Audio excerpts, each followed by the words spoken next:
Newly released internal emails reveal that the National School Boards Association coordinated with the White House and the Department of Justice before sending President Biden the notorious letter that compared concerned parents to domestic terrorists. Emails provided to Fox News show that NSBA had coordinated with the White House for weeks beforehand. Viola Garcia, the NSBA president whom the Department of Education later named to a federal board, sent a memo to NSBA members on October 11, but dated October 12, providing a timeline of the NSBA's interaction with the White House ahead of the letter to Biden, which the NSBA sent on September 29. 5 days later, on October 4, the DOJ issued a memo directing law enforcement to investigate threats to school boards.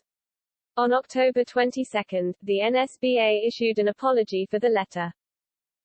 Concern over the current climate for school board members is also a top priority as disruptions at school board meetings grow and members face growing threats, Garcia wrote at the time, according to the memo obtained by Parents Defending Education through a Freedom of Information Act request. NSBA has been actively engaged with the White House, Department of Justice, Department of Homeland Security, Department of Education, Surgeon General, and other federal agencies on pandemic-related issues. In the September 14, 2021 meeting of the NSBA Organization of State Association Executive Directors, Liaison Group, they were informed there had been a meeting with White House staff that morning and that NSBA was preparing to send a letter to the president.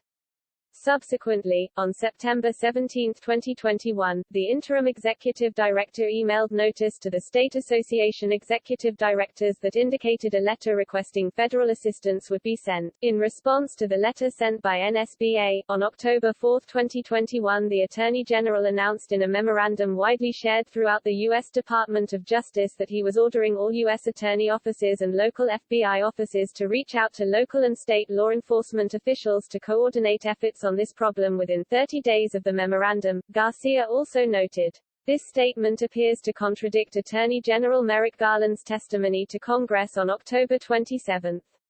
When Senator Dick Durbin, D.L., asked Garland if he had second thoughts following NSBA's apology for the letter, he said that the DOJ memorandum did not rely upon the letter.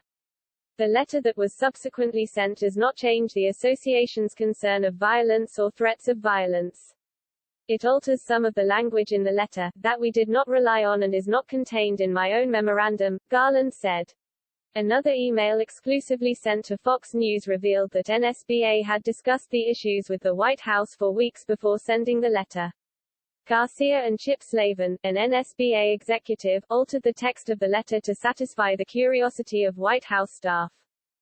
In talks over the last several weeks with White House staff, they requested additional information on some of the specific threats, so the letter also details many of the incidents that have been occurring, Slavin wrote in a September 29, 2021, email to the NSBA Board of Directors. Parents have spoken up at school board meetings around the country, protesting harsh COVID-19 mitigation measures like school closures, and raising their voices against transgender policies, critical race theory, and other issues. The letter warned that these parents pose a violent threat to school boards, even going so far as comparing them to domestic terrorists. The fallout from the letter has proven particularly severe. Ohio's, Wisconsin's, and the school boards of 9 other states have reportedly terminated their relationships with NSBA, and parents' education rights organizations have grown in prominence since the letter.